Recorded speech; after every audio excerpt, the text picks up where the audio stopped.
After his death, they opened Conway Twitty's garage. What they found shocked the world. When Conway Twitty passed away, fans played his records like prayer candles and told the same story. He was smooth, gracious, untouchable. The voice, the hair, the wink. But there was one thing he didn't share with anyone outside a small inner circle, a space kept off limits even in the friendliest house in country music.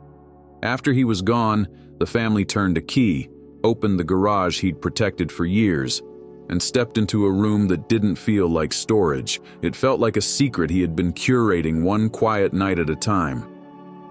The building sat apart from the main house at Twitty City, low-slung and stubbornly ordinary, the kind of place you'd overlook unless you knew where to stare. People guessed it held cars or stage trunks, maybe the famous jackets he wore under hot lights. He'd smile when folks asked and change the subject like a pro. The joke landed. The door stayed closed. Even friends noticed the way his eyes hardened, not unkindly, whenever the garage came up. Like a guitar string tuned tight, the topic had tension. On the day they finally opened it, the air felt different. Dust lifted in the sunlight like polite confetti. The smell was leather, motor oil, paper, a hint of cedar. No chaos, no pile of broken gear. Everything was arranged with care. Shelves climbed the walls in clean lines. Boxes with labels written in the familiar slant of his tour notes. Drawers with brass pulls. A workbench polished by elbows. On one shelf, a small sign from a long-closed roadhouse. On another, a metronome that clicked once when someone brushed past, like it had been waiting for company. Some boxes had normal labels, dates, cities, set lists. Others were strange. Midnight, shadow, wrong turn. Ellie, forgive. The handwriting alone could stop your breath. You could almost hear him whisper, not yet. Still, curiosity is a stubborn rhythm. They started with a neat stack of reel-to-reel tapes tucked inside paper sleeves gone soft with time. No studio stamps, no barcodes, just his blue marker and a number system only he would understand. They found a player, set the first reel, and let the room grow quiet enough for truth. His voice filled the room. It was the voice, yes, but not the showman. This was Conway without the grin, without strings, without the bump and sparkle of the band. One guitar, one microphone, a room tone you could feel in your chest. He sang like someone keeping company with the past. Short lines, low notes, long breaths. The songs were not for radio. They were for relief. In one, he described a Tennessee road in hard rain, wipers slapping time, the kind of night where the darkness feels like a crowd. He never said what happened next. He didn't have to. You could hear it in the way he swallowed certain words like he didn't trust them anymore. Between takes, he spoke into the mic in a voice that felt smaller than a stage could hold. Little asides, jokes that traveled no farther than the tape head. "Sing it honest," he murmured, "or don't sing it at all." You could hear a chair creak. You could hear him set a pick down like it was fragile. Every sound said, "I'm alone and I need to say this." The family looked at one another and knew they were listening to the version of him that lived on the other side of the curtain. A narrow drawer below the tapes coughed open and out came envelopes tied with faded ribbon.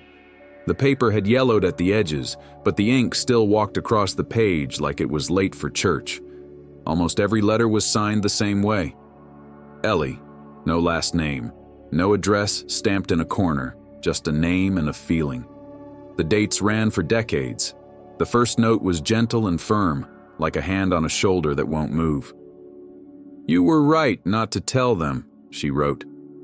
"The world loves your smile, not your storm." On later pages, she wrote with a steadier ink, like someone who had learned how to speak panic down. Conway's replies, stuffed in the same bundles, were surgical. He chose words like he chose set lists. "I hear the tires at night. I see the mile marker. I walked on stage because leaving the room felt worse." He never said exactly what had happened, and yet he did. The letters read like a chorus you think you know until a new verse sneaks the truth in. Ellie never signed off with "hush" or "bury this." She signed off with "breathe." On one slip, he'd underlined a single sentence she'd sent years earlier. Forgiveness takes the long road and still arrives on time. In a metal file case behind the drawer were clipped newspaper stories held together with a paper clip that had rusted to the consistency of brown sugar. One article mentioned a night drive and a musician with a promising future, initials only in an early dispatch. Another reported a quiet benefit held with no press invited. In the margins, Conway had written times, a county road number, rain. He studied the details like a man trying to master a solo he couldn't play clean, as though memorizing the map might someday redraw it. The family didn't point fingers. They didn't have to. The room was full of what-ifs. There were marvels, the sort that make collectors go quiet. Boots with the leather creased in exactly the spot a foot bends on the tender note. A stage jacket that only understood itself under a spotlight. A harmonica with someone else's initials. A relic from a handshake that turned into a friendship on a wild tour when the bus broke down and the night wouldn't. Old laminates stacked like baseball cards, city after city, year after year, proof that he clocked in and did the work. Under those, a velvet box that clicked open to reveal a ring nobody recognized, heavy in the palm and colder than it looked. At the far end, under a canvas, sat a car with a wheel rubbed smooth at 10 and 2. The glove box held a cassette labeled in his hand. Play when I'm gone. No one moved for a long breath. Then somebody pressed the button, the tape whirred, and he started talking like the room was a confessional and the microphone was a friend who would never repeat a secret. He said, "Applause is medicine and a mask." He said 1,000 people can stand up for you and still not know you at all. He admitted there were years he wrote songs to survive the night, and only later dressed them up for daylight. He spoke of Ellie like you talk about a lighthouse. She was the one who taught him to tell the truth without detonating it. She knew the worst day and never weaponized it. She pulled him back from the ledge of self-scolding and set him down on a bench where he could breathe. "Forgiveness is dawn," he repeated. And then he added, "Sometimes it's winter dawn, and you don't realize the light is here until your hands thaw." The tape clicked off without a sign-off. The silence boomed. Everyone in the garage felt the weight shift. Another crate offered a different kind of history. Military-issue forms, flight logs, handwritten itineraries for shows near bases. He hadn't made a billboard of this, but the paperwork told the story. Long flights to places where laughter paid overtime, makeshift stages, blackout curtains, strict curfews. In the margin of one sheet, he'd scribbled, "Sing like you believe morning exists." Tucked in the folder was a list of names, some with check marks, some without. Beside a pair of initials was a single note, "Gone." The page said enough. In a guitar case under spare strings, lyric scraps lived on hotel stationery and bar napkins curled at the edges. "I built a house of music so the storm would knock on the wrong door." "The crowd loves the chorus, I live in the verse. If guilt is a river, play bridge." Lines like that make you sit down. They also make you wonder how many hits we never heard because he wrote them for survival, not the charts. When the room grew quiet and someone said they should stop for today, another person said they couldn't, not here, not now. They did take breaks, they told stories. Someone remembered a night he came off stage and gave a watch to a stagehand because the man's had stopped, and Conway said a person who keeps the beat deserves the time. Someone else recalled how he'd slip grocery gift cards into envelopes for people who never asked. The garage confirmed those stories with receipts for kindness, folded like secret valentines. A paid electric bill for a cousin of a cousin, a note to a tour manager. "Get him home early, his kid's got a game." He didn't brag. He filed the proof and went back to work. Of course there were contracts, some with signatures, some with a single diagonal slash, like he'd fenced them away. On a stack of rejected deals he wrote, "Not worth the cost," and the way cost was underlined felt like a sermon. There were also pages where he doodled smiley faces or drew a tiny banjo next to a clause as though the joke paid half the legal fee.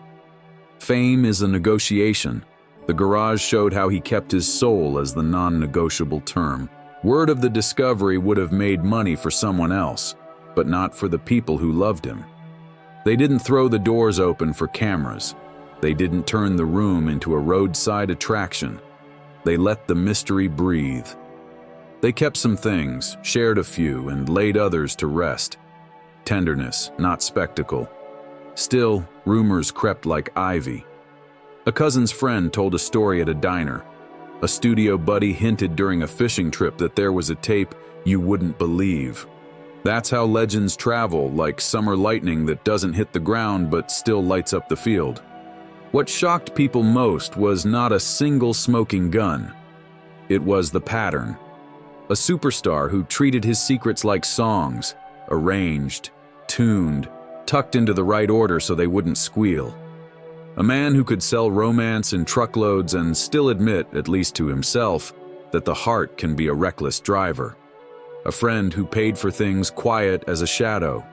A pro who wrote coke and cannabis on a couple of ugly nights and then wrote home by midnight the next morning with 2 underlines and a yes beside it.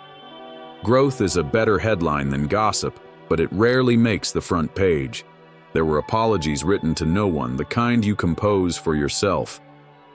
I was wrong to pretend I wasn't hurting. I should have told the truth sooner. I am more than one night. He didn't mail them.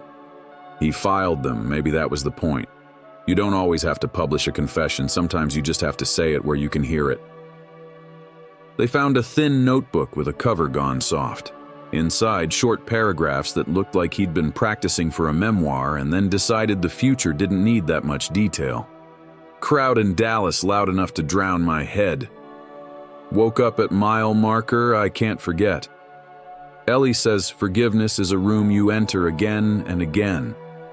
He'd scratched out whole pages with a black pen in a storm of slashes. A sentence would survive at the bottom. Still here. Sometimes that's the lyric.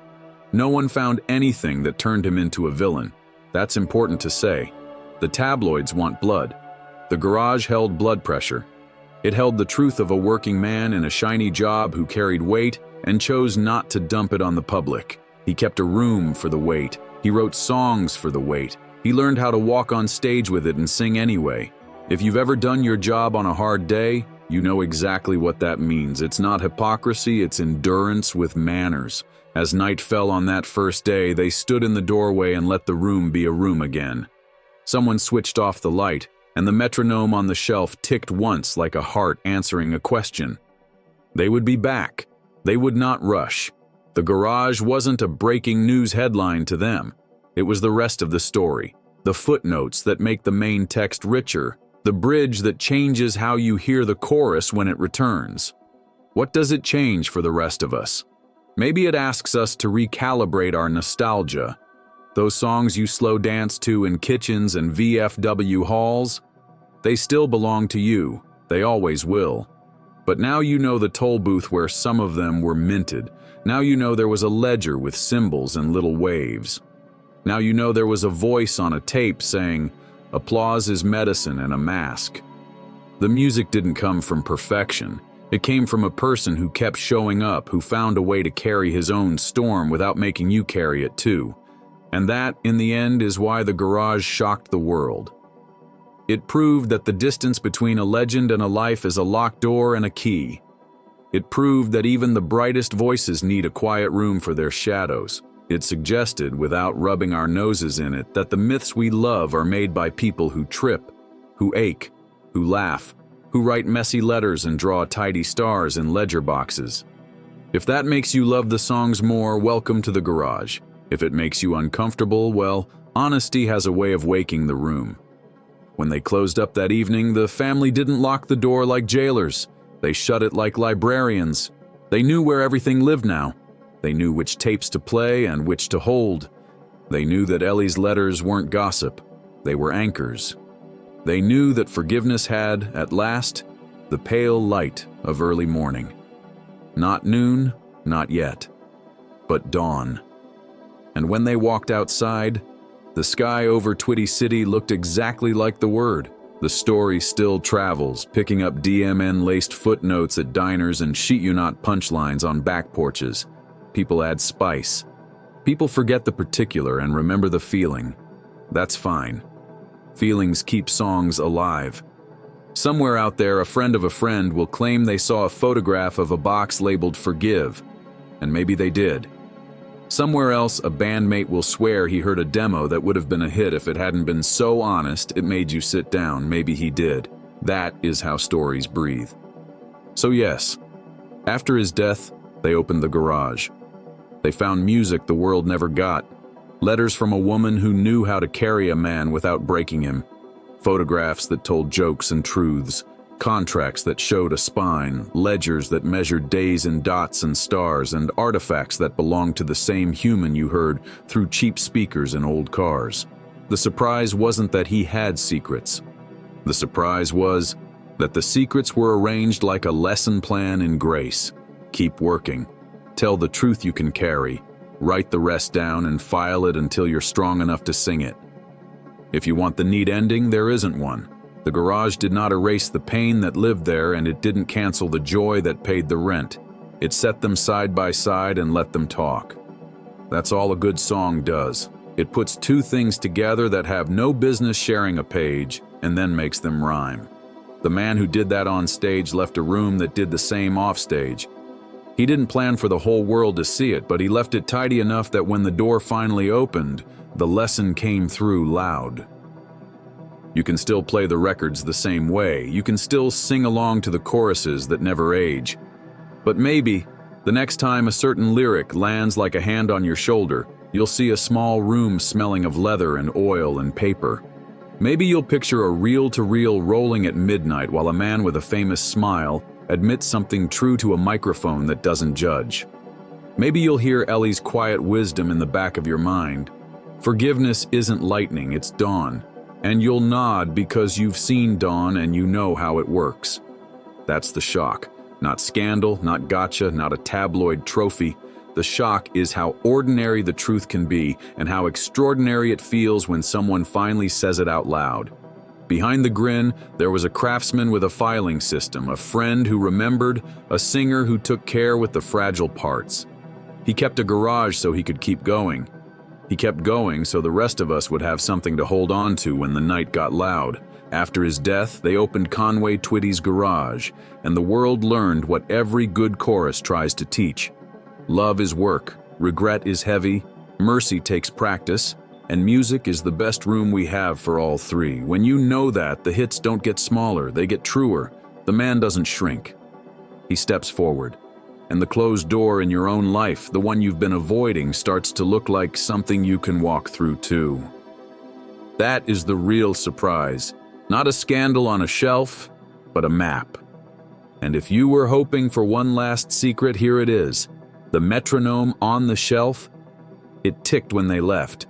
One soft click in the quiet, like a promise that the beat goes on. In a life measured in rooms and roads and spotlights, the rhythm never stopped. It just shifted rooms. And the next time a Conway Twitty song finds you in a grocery aisle or a faded bar or a kitchen at midnight, you'll feel that tick again and know the garage did its job. It told the truth and held the rest. Keep listening.